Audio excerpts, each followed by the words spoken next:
First thing on the agenda is the approval of the agenda. Approval. Second. All in favor? Aye. Opposed? Any citizens to be heard that are, for any items that are not on the agenda? Seeing none, we'll move on to approval of the payment of bills and vouchers. So moved. Second. Motion and a second. All in favor? Aye. Opposed? Okay. Next thing is the approval of minutes from January 15th and January 22nd. We have 2 weeks of minutes. Move approval. A motion to approve Second. and a second. All in favor? Aye. Opposed? Okay, we'll move on to our first agenda item, is the Pamela Foss. They're not here yet, huh? All right. We'll move on to the next one, update on the drug court and veterans court, Don Councilman and Judge Lawson. Good morning. Good morning, Michelle. Don. Can you give us a good update on what's happening down there? Well, there's always good stuff. I haven't been there for a while, no graduation? Oh, yeah, that's right. Wish it was tomorrow. Me too. Don's passing out some of our statistics. These are the same ones you see every year. Thanks for having us back. We love coming here and visiting with you guys, especially about our drug court and our veterans court, because we're super proud of both programs and your continued support, both financially and being present for a lot of those is a big part of that success. Okay. Morning, everyone. Morning, Don. I just passed out a handout you can take a look at. It's just got our statistics for the last year, and then some budget information at the end. I'll go over the statistics first. We currently have 20 participants in the program, which is within our average range. We usually, at any given time, average anywhere from about 18 to 27 or so in the program. So a little on the low side, but we are in the process of screening a few people currently too, so that number will probably go up. And you can see I break down the demographic data. We've got currently up to 20 are 10 men and 10 women, so 50-50 even split. We've had 38 participants since we started the program who have been terminated unsuccessfully. We're now up to 88 graduates in the program, 58 in Clay, 30 in Becker. Of those 88, 87 were employed at the time they graduated, and then one was a full-time student. 43 obtained their driver's licenses while they were in the program, and the others already had theirs. And all were clean and sober for over a year when they graduated. All had completed a community service project of at least 50 hours, and they were all current on their child support payments, those who had child support payments when they graduated. We've had 19 graduates who have reoffended, so that's a recidivism rate of about 22%. But as Commissioner Campbell said last year, he prefers to look at that as a 78% success rate, so that's what I'm going with. Our success rate is 78%. And so I think, we continue to see good results with the drug court. I have a quick question. What is the recidivism rate anyhow? I mean... So for people like who don't go through a drug court, it's 5 years out, it's over 50% recidivism rate, and I think 10 years out, it's well over 60%. So our numbers are quite better than that. Yes, So. yeah, thank you. But how far, of course, you go back to 07, I suppose. Huh? Yep, since we started the program, those are our total numbers. And then you can see on the next page, our Veterans Court updates. We currently have 4 participants. We've had 4 graduates in the program, and all of those graduates continue to be clean and sober and have not reoffended. So our numbers there are lower than what we'd like to see. What we're just not seeing veterans here charged with felonies and gross misdemeanors at the same levels that they were 5 years ago, which is a good thing. It means that they're not having problems with the criminal justice system, but it also means we have fewer people to look at as potential candidates for our Veterans Court. But the program is going well. We've had good success there too for the people that are in it currently. And then just the last page, you can just see our expenses and our funding. I want to point out our current funding now is lower than our expenses, but that's because we just this fall had a federal grant that expired that had been covering those. There's another round of federal grants that just was announced last week, and so I'll be applying for that, and I'm pretty optimistic that we'll be able to get enough funding to continue to be fully funded for our program. So I guess that's all I have. You know, we've had another successful year, I think, and we see good success still, and I want to thank you all for the consistent support you've given us for over 10 years now. You've funded our program every year, helped fund it, and we couldn't do it without you. So I want to thank all of you and ask for your continued support. One other thing that these statistics don't show is many of our participants in drug court don't have a GED or a high school diploma when they come into the program. That is also a requirement to graduation.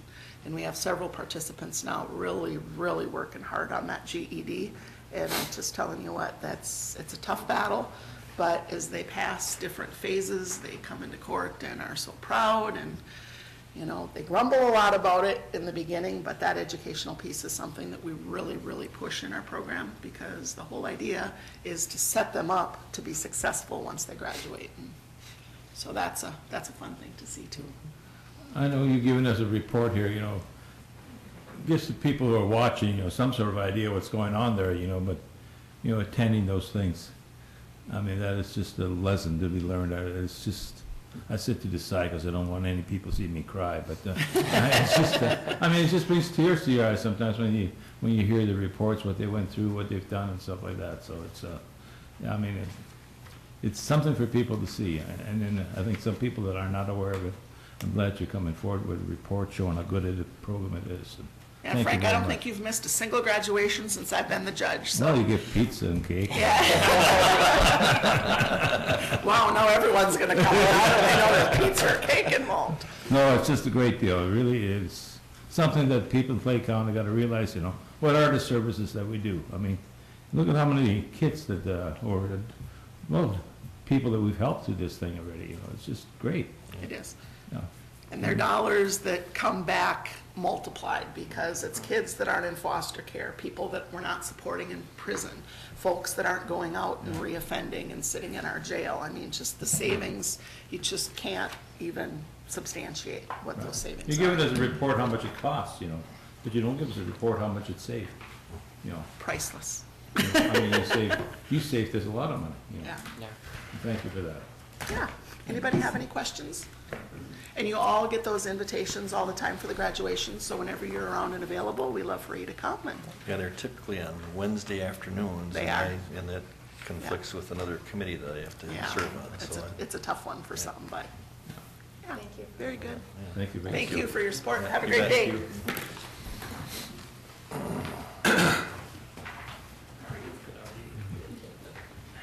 Okay, Pam, we'll take your,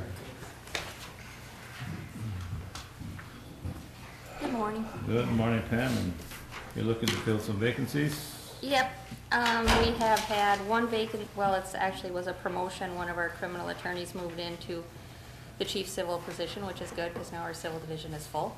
But it leaves an opening from where he vacated, and then we had another attorney turn in a resignation last week, and he is going to the Otter Tail County Attorney's Office. So I have 2 openings now that I have to fill in the criminal division.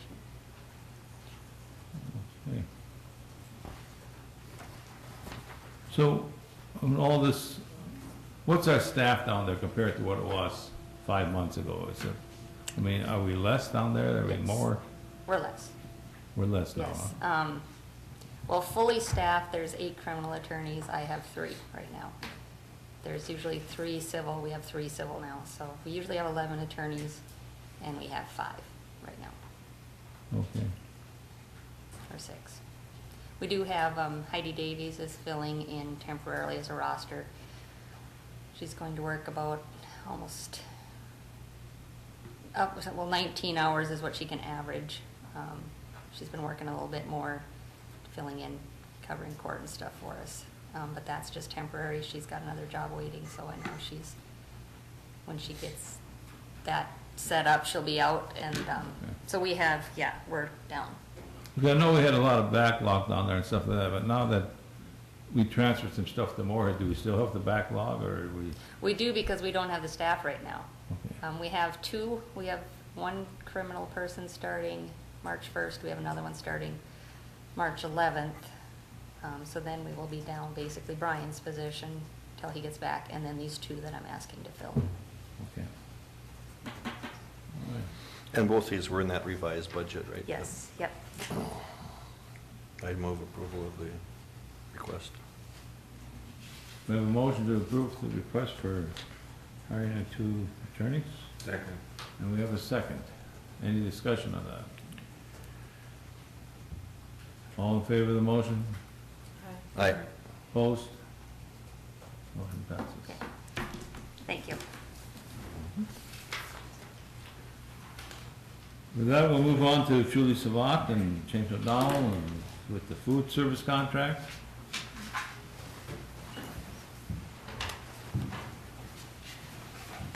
Good morning. Good morning. Well, we're here today to get an amendment signed to our current food service contract. It's to cover the 2019 year, and it's for basically until we have our kitchen open. And what they wanted to do is go to a sliding scale fee for the jail. That includes jail and detox, and they'll base it on the number of meals they service each day. So we're projecting our cost per meal will be between $2.62 and $2.73 per meal. And then it actually can go lower if our numbers go up. So it's actually a pretty good contract offer for us at this time. What we would look at doing in this fall is rebidding the whole contract for the 2020 year, and then at that time we should be able to see some significant changes because we will actually have a functioning kitchen in the jail, so our costs should go down. So they're gonna prepare the food in the kitchen, or they just gonna? They will once our kitchen is done, but that won't happen until probably closer to October. So for right now, they still have to prepare food off-site. All right. Question. Has our legal looked at the contract? Yes, I had Beatlesbacher look at it. Okay. So do you have to give them a new count every day, or is this a weekly thing, or? We have a meal count set for every meal, so they call in every day for each meal. Jeez. We've always done it that way. It's just our standard practice, so. You can't bring any guests there then? Well, we can, but we need to know ahead of time. Very good. I just had a question on the date of the agenda item. It says 12, 17, and 18. Oh, I apologize. That'd be me. Well, actually, no, I had this written up back then. We had some issues with the contract for Okay. retention. Okay. And it took a while for the Okay. food service provider to get back to us. So I did try to get this done quite a while ago. I I gotcha. apologize. Well, I will make a motion to approve the request. Second. We have a motion and a second. Any further discussion? Now I'll call for the vote. All in favor? Aye. Opposed? Do you want to address the second portion of Oh, it? There is- the other portion is the juvenile portion is what was the holdup on the thing. We had Steve Beatlesbacher had some feedback for their legal. But yeah, really it is ours has to be a fixed rate. Ours can't be part of that because we're part of the National School Lunch Program. So our breakfast and our lunches are reimbursed. So our fixed rate is at $2.73. Okay. All right. So we need a motion on that to approve that, or, I'll make a motion to approve that as well. Second. and second? All in favor? Aye. Opposed? Okay. Got that approved too. All right. In this Anything document, it else? says 279. Oh, that's the wrong, I got the actual contract right here. It's 273.1 So that's gonna be 273 for a meal, for juvenile, yes. instead of 279, the way it says? Yep. Okay. I don't know if you have to reflect that, Colleen. Yeah. Thank you. Okay. Thank you. Thank you. And now, here we go, Kevin. Oh,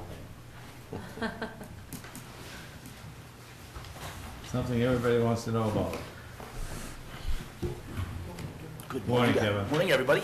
Morning. Thank you for inviting me to talk a little bit about the Wild Rice Watershed District's One Watershed, One Plan.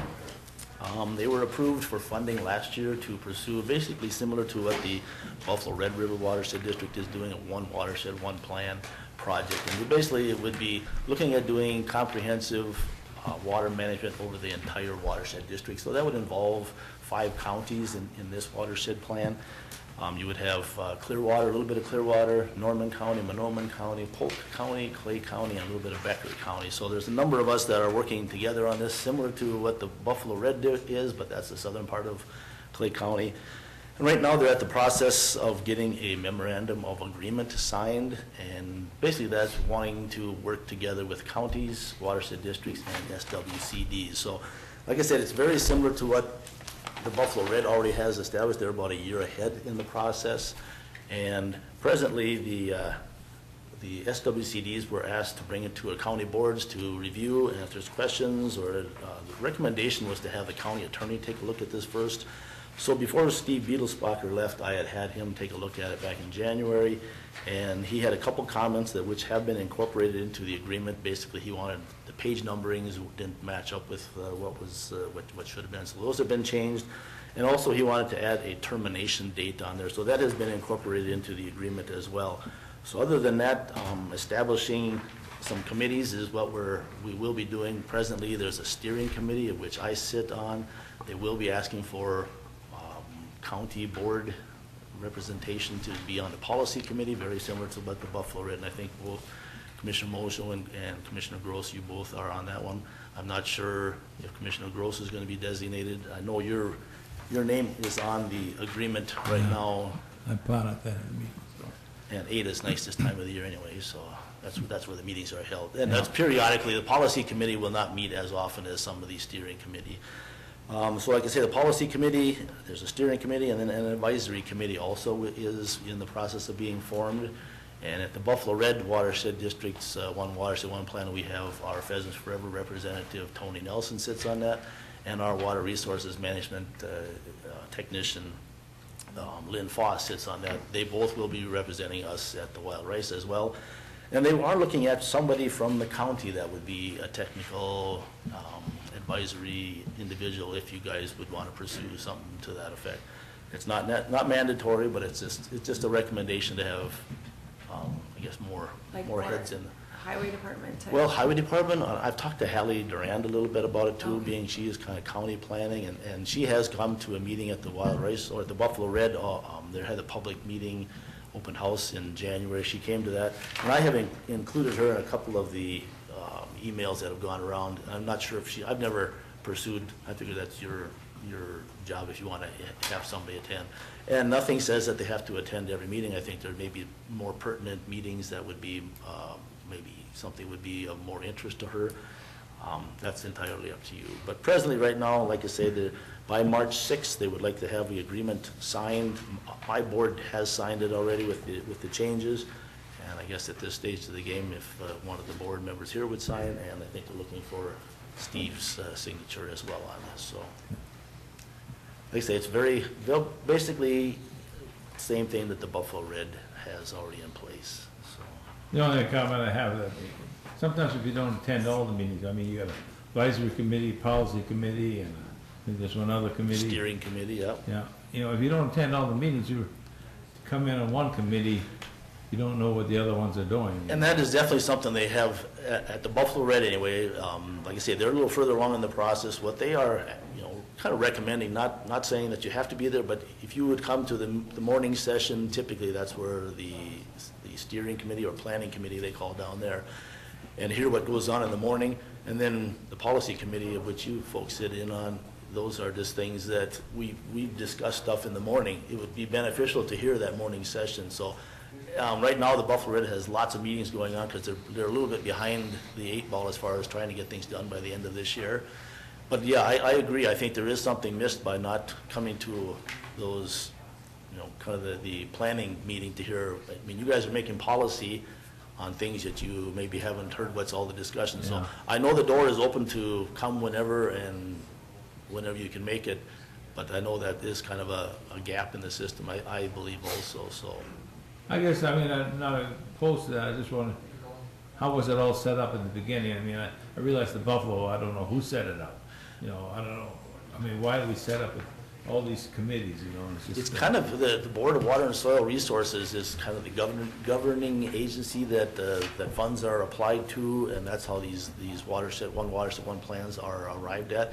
So there is a pot of money out there for these approved plans to go through, and the Buffalo Red is a little, like I say, they were a year ahead of where the wild rice is.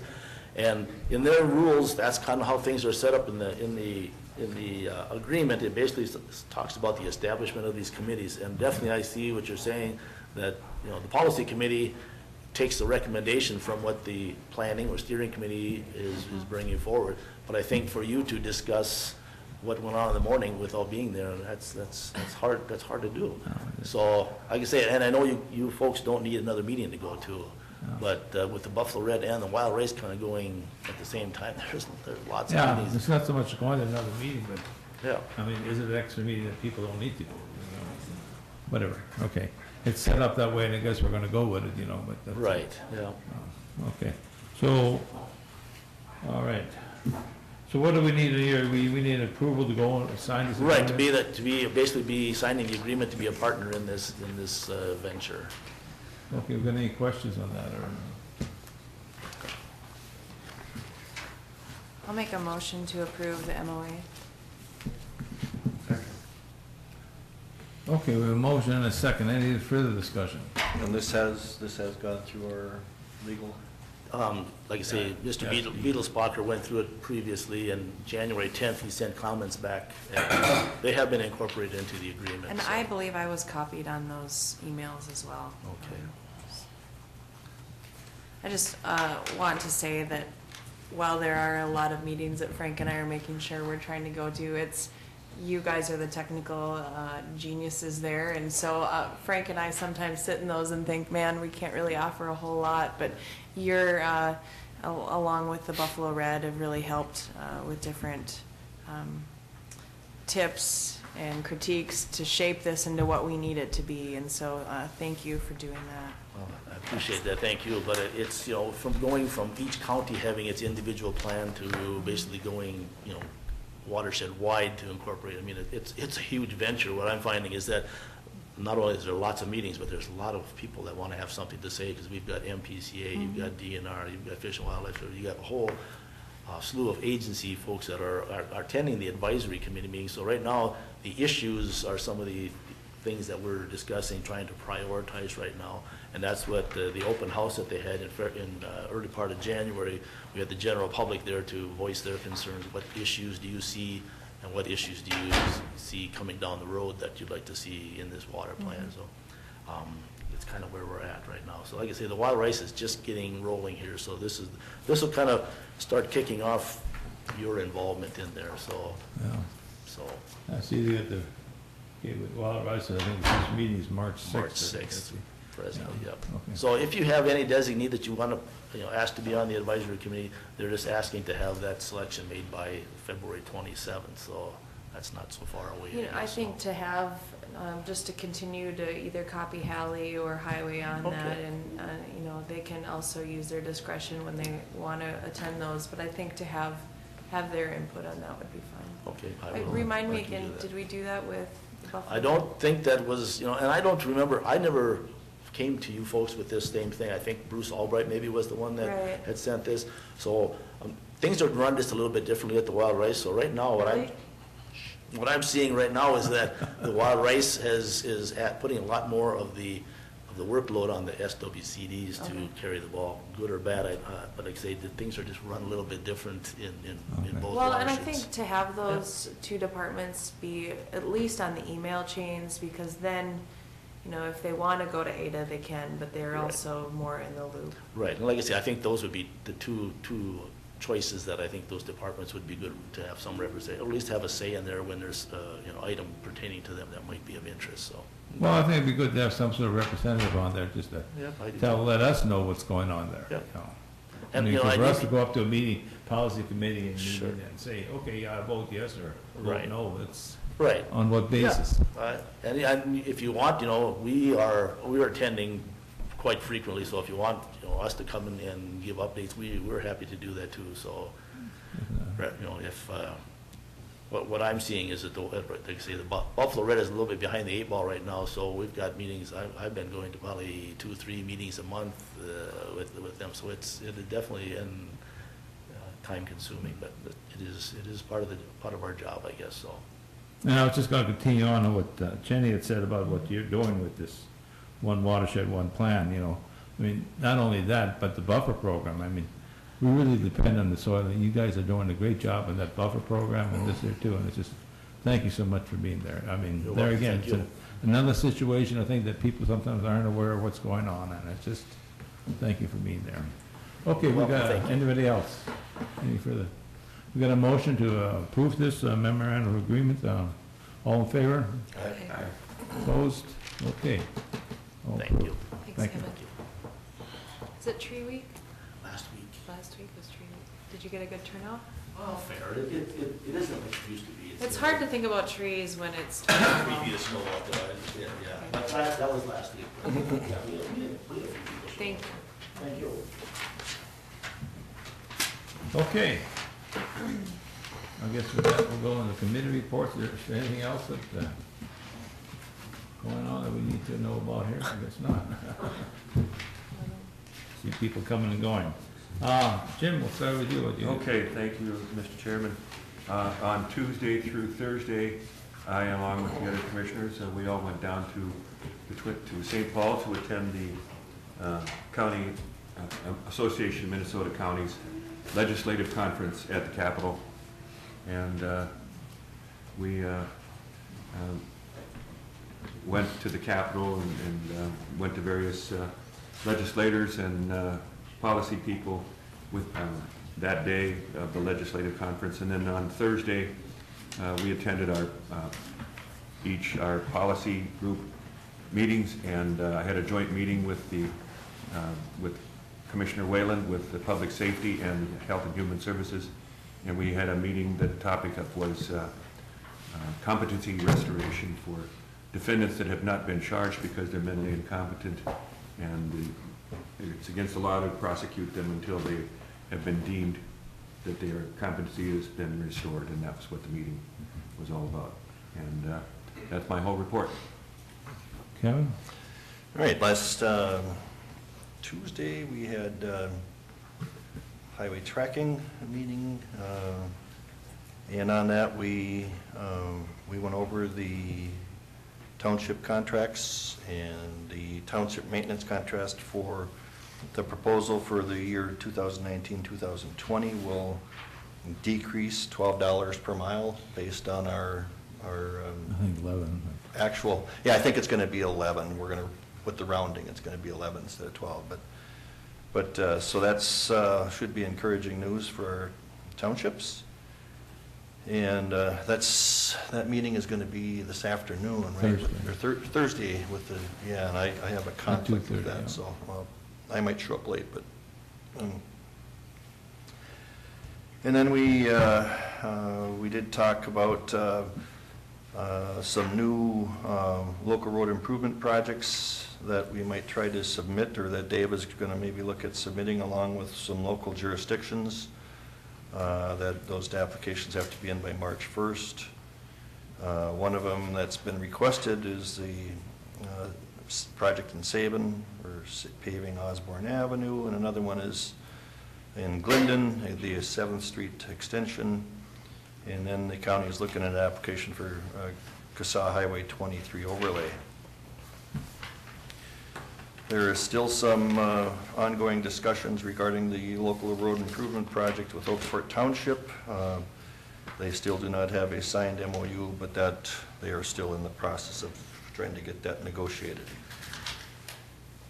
After that, the day we left for St. Paul for the legislative conferences.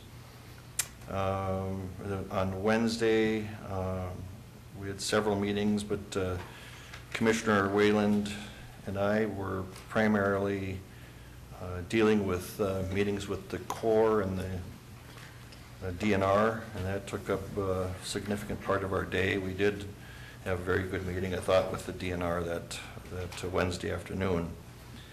On Thursday, I had to leave early because I did have a Lakes Country Service Co-op meeting in Fergus Falls, which was only going to be my second meeting, and I didn't think I should miss out on that. That turned out to be a very informative meeting, and I'm glad I went there. There was a lot of discussion regarding a new facility that they're looking at in Fergus Falls regarding a Setting 4 education program. Those are kids who have difficulty in a normal school setting, and it's quite costly, so they're looking at a facility there, and I guess I'm going to be on the facilities committee there to kind of look at that. And it's a program that's established to try to keep them out from ending up in our regional juvenile center. So it's another preventative type of a deal that I think was, from what the little I know about it, it's quite good. I know we have one here in Clay County, in Moorhead as well, but that's operated by, and all these are operated by school districts. So, and then, let's see, that concludes my report. Jenny? Thank you. Last week after our meeting, we did have a quick PIC meeting to discuss the detox request that had come before this board that we had asked to go to PIC, and I think we've identified several possible revenue areas that could help to pay for that replacement. We're going to hold off bringing it to this board until we have a full PIC committee meeting to discuss. I also attended the AMC Legislative Conference, just again to extend my gratitude to allowing all of us to go down to that. I think that in the past I've been critical about not having enough legislative contacts when we go down to that, but AMC has really changed how that conference runs, and I think to have the opportunity to speak with our local representatives and senator was really important. I also had meetings with our local reps, talked to them about our solid waste project. I think that's important to continue advocating for the funding for that. Our solid waste department has done a great job to get that shovel ready, so hopefully we can secure some funds. I also had a meeting with DNR, not so much on the diversion piece, but we met to discuss different environmental issues and how Clay County can work with them. As you recall, we've tried to do some different things with our county-owned property. DNR bought a parcel. We did the pollinator restoration piece on another parcel, and so I think we identified some good ways that we could possibly work with those properties that we're stuck with, I guess, but also to talk a little bit more about the aquatic invasive species and also our buffer strip pieces. So great meetings on Wednesday. On Thursday, I attended the AMC Extension Committee meeting, and we had great updates statewide on what Extension is doing throughout the state. The enrollment numbers for 4-H is going up significantly, which is also good to see because as our full-time equivalents have gone up, it's good to see that they're reaching out to more kids. Interesting to note that 6,500 new 4-Hers entered the program, or 6,800 4-Hers statewide entered the program for the first time. So that continues to be important. Another interesting thing that Extension is doing is they're offering on-campus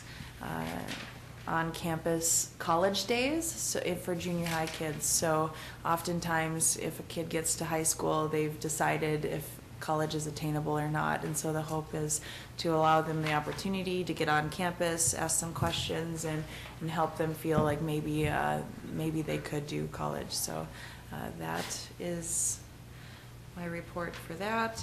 And then I wasn't able to make it yesterday, but we did hold interviews for the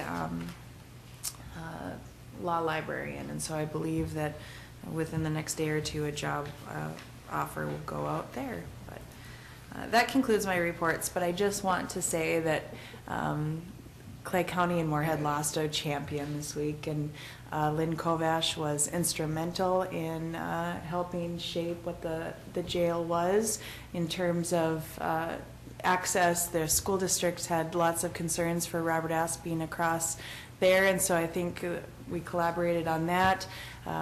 She was on the Joint Powers Committee, and so, you know, even though she was a superintendent for Moorhead, she really helped look out for all Clay County kids, and, you know, I'll really miss her, so thank you to Lynn. Well put, thank you. My meetings were highway tracking, which Commissioner Campbell's already explained. I think one other thing we were looking into, not confirmed yet, is looking at buying a bulldozer or not buying, you know, looking into purchasing a bulldozer for some county improvement stuff that, this winter we found out that that's probably a piece of equipment that we could utilize, cleaning up some of these roads out in the rural area. And again, I also attended the AMC down in St. Paul, and Tuesday night I attended Minnesota Rural Caucus and or rural counties. That of all the meetings that I've attended already for MRC, this has been one of the top ones. They had 5 legislators there, and it was just, they really gave us some good information where they are in bills and stuff like that, and just it was just a good meeting they had there. Wednesday, well, Commissioner Haney and I, we met with a couple of the representatives, with Markwood, with Lean, and with Eakin, and it was all just good meetings. It was nice to be, that those people took time out to meet with us and stuff like that, so they were all good meetings. And I guess the rest of the MSC has been discussed already amongst the others, and I was there also, so whatever. Those were mine. Steve? Thank you, Mr. Chair. Again, I attended the highway tracking and PIC meeting last Tuesday. That's been well covered. I spent much of the day on the 13th with Kirk Rosenberg from Solid Waste. We met with the PCA. They again confirmed that our transfer station is their #1 priority. We had the opportunity to meet the new commissioner, Laura Bishop. Again, met with Representative Marquardt and Mary Murphy, the chair of the Capital Investments. Met with Senator Eakin, and also, like Commissioner Moschel mentioned, we met, was in the meeting with the DNR Commissioner, Sarah Stroman. So, again, that was a lot of very good information. I think that there's a lot of support in our transfer station, and hopefully we'll be able to get it done this year. So, on Thursday, I had a meeting with Darren. I also met with Kathy McKay and Troy Amundson. Friday, we had a planning and zoning discussion with Hallie. And also met with Darren again on the market study discussions. Just wanted to give the board a quick update. Robert Asp has asked the city of Moorhead to do some changes with the additions to crosswalks here right by the campus. So there will be the spring on 11th and 11th Street and 9th Avenue and 12th Street and 9th Avenue. There'll be new crosswalks going in with ADA ramps. So you'll see that. And then too, just to update you, Tony did provide a letter this last week in response to a Lake 15 question that we discussed about 2 board meetings ago. So. Okay. And Mr. Chair, we do have a citizen to be heard as a question or comment on cell phones being allowed into the courthouse. Okay, if you'd like to come forward. Thank you, I appreciate it. I guess I would like to address my concern. Could you step to the mic, please? Microphone, identify yourself, please. My name is Eric Smith. I'm here from Moorhead. And the reason I'm coming before you today is regarding the cell phone issue. Cass County allows cell phones in their courthouses. As you know, laptops are fairly bulky. People use audio, video recording on a cell phone. It protects the citizen. It's part of the First Amendment rights, which I believe that we're entitled to. If I come into a courthouse and I have clerks that don't follow Supreme Court rules, whether it be administrative, civil, I need that recorded. When I have a judge that tells me that I can't have a hearing on a traffic ticket that's excessive, that I cannot have a jury trial, that the statute doesn't allow for it, but the Minnesota State Constitution does and the United States Constitution does, that supersedes anything. When I have that, I need that recorded. I can't protect myself and protect my rights if I can't bring a cell phone in here to record. If I bring a computer in here, it's big and bulky. The judges aren't going to like it. But I need to be able to protect myself as a citizen. And I have every right to do so. And I believe that the rule as it pertains now violates the constitutional rights of the citizens. Yes, ma'am. Aren't there notes taken from court? There are notes and audio recordings done. However, if a judge wants to, there's no way, if I make a request to get that audio or the notes, the judge could demand to say, hey, have it destroyed. And then they could say, well, we don't have it. We don't have it. And then it just disappears. It could happen. The chances of it, highly unlikely, but it has happened in other states, other municipalities. So I had to have the right to protect myself. Because a judge can destroy anything. A judge can say, hey, look, I need this destroyed over here. Then it's destroyed. Now we have corruption. So I have to be able to protect myself. The citizens have to be able to protect themselves. Cass County allows it. It works good. Do you feel you have an incident where a judge asked something to be destroyed? I don't. All I know is that out in New York State, I have a friend that worked correction for 30 years out at Attica Prison. He said that he has heard of it happening out there. Granted, here's a whole different story.